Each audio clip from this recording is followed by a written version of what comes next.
अकोला जिल्हा परिषद परिसरात राज्यघटनेचा अवमान झाल्याचा धक्कादायक प्रकार समोर आला आहे।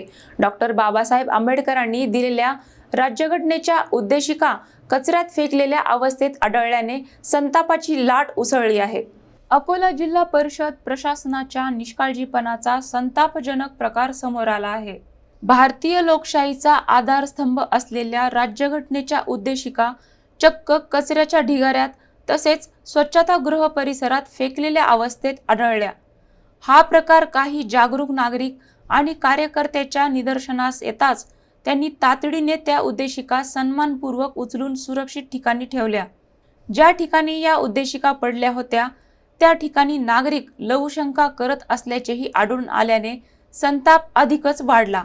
या घटनेनंतर संतप्त कार्यकर्त्यांनी जिल्हा परिषद उपकार्यकारी अधिकाऱ्यांची भेट घेत प्रशासनाला जाब विचारला।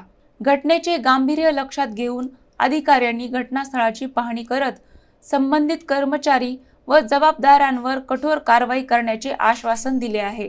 या प्रकारामुळे जिल्हा परिषद प्रशासनाच्या कार्यपद्धतीवर प्रश्नचिन्ह निर्माण झाले असून परिसरात तीव्र संताप व्यक्त होत आहे।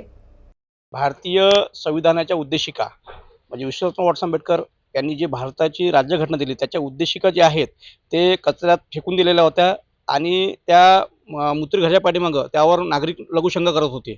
ही बाब आमच्या लक्षात आल्यानंतर आम्ही ते उद्देशिका उचलल्या आणि आदरणीय उपकार्यकारी अधिकारी यांना ती सपूत केल्या आणि त्यांना सांगितलं की हा गंभीर प्रकार आहे। जर भारतीय संविधानाच्या उद्देशिका असं जर कचऱ्यात पडत आहेत आणि त्यावर जर नागरिक लघुशंका करत आहेत तर हे गंभीर गोष्ट आहे।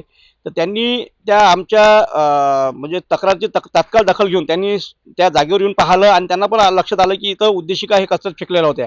त्यामुळे त्यांनी सांगितलं की हे ज्या कोणी अधिकारी कर्मचाऱ्यांनी केलं असेल त्यावर आम्ही कठोर कारवाई करू असं आश्वासन आम्हाला त्यांनी दिलं। ज्या भारतीय राज्यघटनेमुळे आपल्याला अस्तित्व आहे आणि पूर्ण देश चालतो त्याच्या उद्देशिका जर अशा कचऱ्यात पडत असतील तर हे हा गंभीर प्रकारच आहे आणि या जिल्हा परिषद प्रशासनाला त्याचा काही गांभीर्य वाटत नसेल तर हे दुर्दैवाची बाब आहे। त्यामुळे या घटनेचा आम्ही निषेध करतो।